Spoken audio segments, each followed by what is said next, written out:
आप सबका स्वागत करती हूँ हेल्दी होके ये वाले एपिसोड में।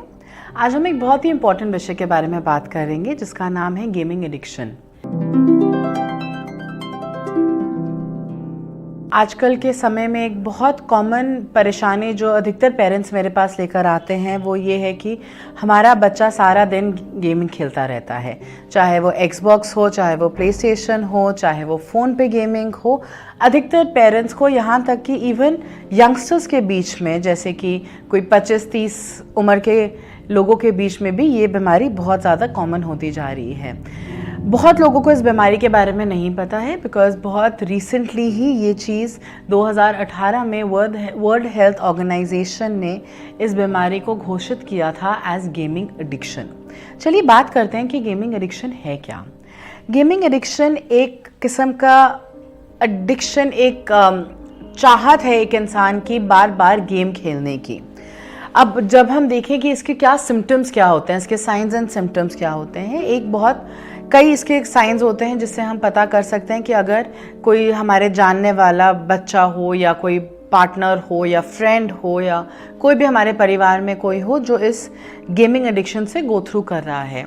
सबसे पहला एक इम्पॉर्टेंट साइन होता है कि अगर हम देखें कि वो सारा समय उनको गेमिंग करने का मन करता है।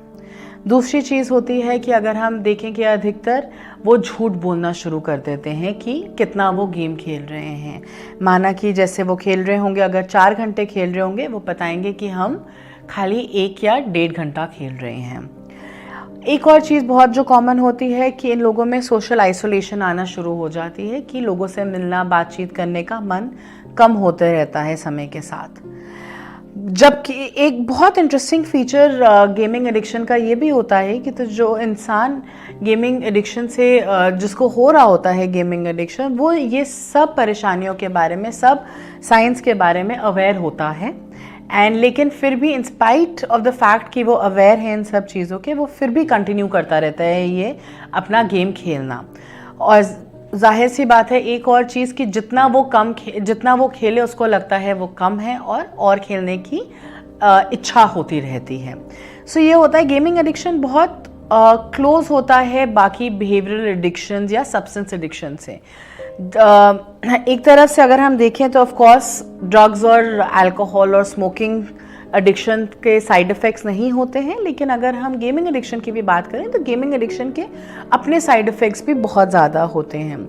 जैसे शॉर्ट टर्म कॉन्सिक्वेंसेस होते हैं कि लोग सोशली आइसोलेट करते हैं अपने आप को, लोग अपने एकेडमिक्स पे, काम पे, डे टू डे बिहेवियर पे असर आने लग जाता है। इमोशनली एक कॉन्सिक्वेंसेस होते हैं जहाँ पे हम देखते हैं कि इमोशनली इंसान ज़्यादा इरिटेबल होता है, मूड स्विंग्स बहुत ज़्यादा आने लग जाते हैं। हम देखते हैं कि अक्सर इंसान अपनी ही दुनिया में अपने साथ बिजी रहता है और बाकी चीज़ों के लिए समय नहीं निकालना चाहता।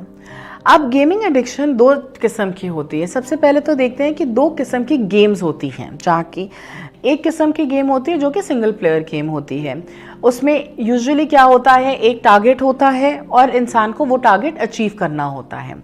जैसे कि मानिए एक कोई रेस्क्यू द प्रिंसेस करके कोई टारगेट हो गया कि एक बार आपने रेस्क्यू कर लिया और वो गेम ख़त्म। इसमें क्या होता है, ये टाइप की गेम्स भी एडिक्शन कॉज करती हैं, लेकिन इसमें ऐसी एडिक्शंस होती हैं कि बार बार इंसान अपना ही स्कोर बीट करने की कोशिश करता है। लेकिन जो रिसर्चेस हो रही हैं वो ये देखते हैं कि ज़्यादा एडिक्शन कहाँ पे होती है कि उन किस्म की गेम्स में जो कि दूसरी किस्म की गेम्स हैं, जहाँ पे मल्टीप्लेयर गेम्स होती हैं, जैसे कि पबजी हो गया, कॉल ऑफ ड्यूटी हो गया। ये ऐसी किस्म की गेम्स जो कि इंसान और लोगों के साथ भी खेल सकता है एट द सेम टाइम।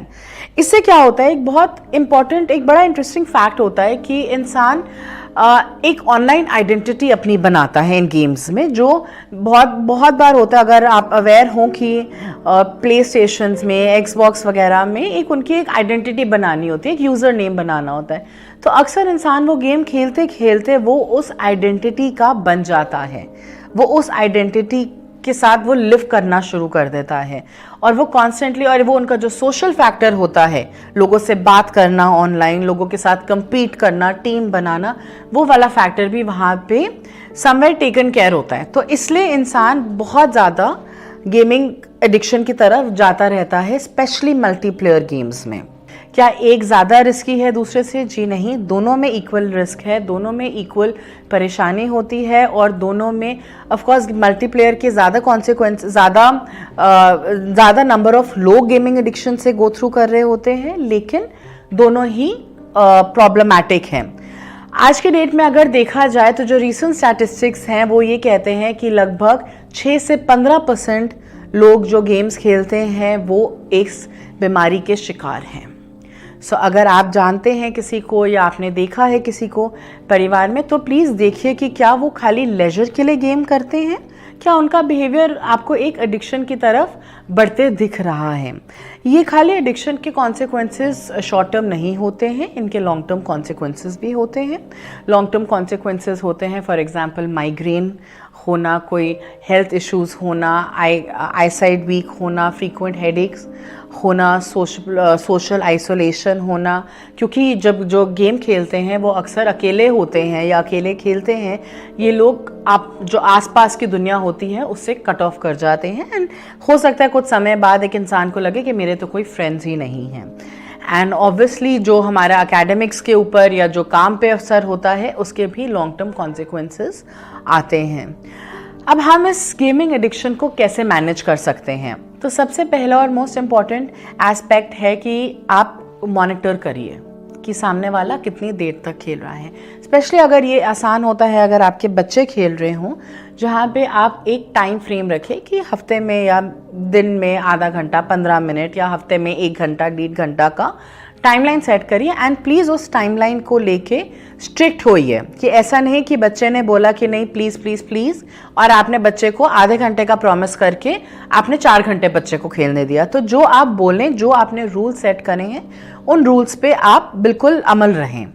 दूसरी चीज़ एक बहुत इंपॉर्टेंट है कि अक्सर लोग गेमिंग कंसोल्स जो होते हैं अपने कमरों में लगाते हैं या फ़ोन्स वगैरह होते हैं। सो प्लीज़ जहाँ पे आपका बच्चा या आपका फ्रेंड या कोई भी आपके जानकार वाला गेम्स खेलता है, प्लीज़ कोशिश करिए कि ये डिवाइसेस कमरे के अंदर ना हो, क्योंकि एक स्टडीज़ प्रूफ हुई हुई हैं कि अगर एक कमरे के अंदर एक हमारी गेमिंग डिवाइस है तो एडिक्शन के चांसेस ज़्यादा बढ़ सकते हैं। तो अगर कोई ऐसी जगह है जहाँ पे कोई कॉमन एरिया है, वहाँ पे ये डिवाइसेस का रखिए। तीसरी चीज़ बहुत इम्पॉर्टेंट है, जो इन लोगों को जो ऑनलाइन गेम्स में बहुत ज़्यादा अपने आप को बिजी करते हैं, उनके साथ आप इनका फिज़िकल एक्टिविटी लेवल्स भी इंक्रीज़ रखिए।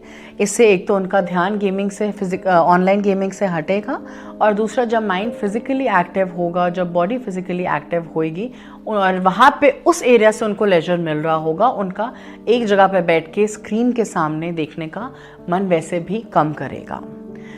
लास्टली सोशलाइजेशन इनकी बहुत ज़्यादा इंपॉर्टेंट रखिए। अगर आपके फैमिली में कोई है, प्लीज़ मेक श्योर कि जो लंच टाइम, डिनर टाइम या जो फैमिली टाइम है आपका, वो उन टाइम्स में बच्चे को या आपके किसी भी जो भी फैमिली मेम्बर हैं उनको आके बैठना ही बैठना है।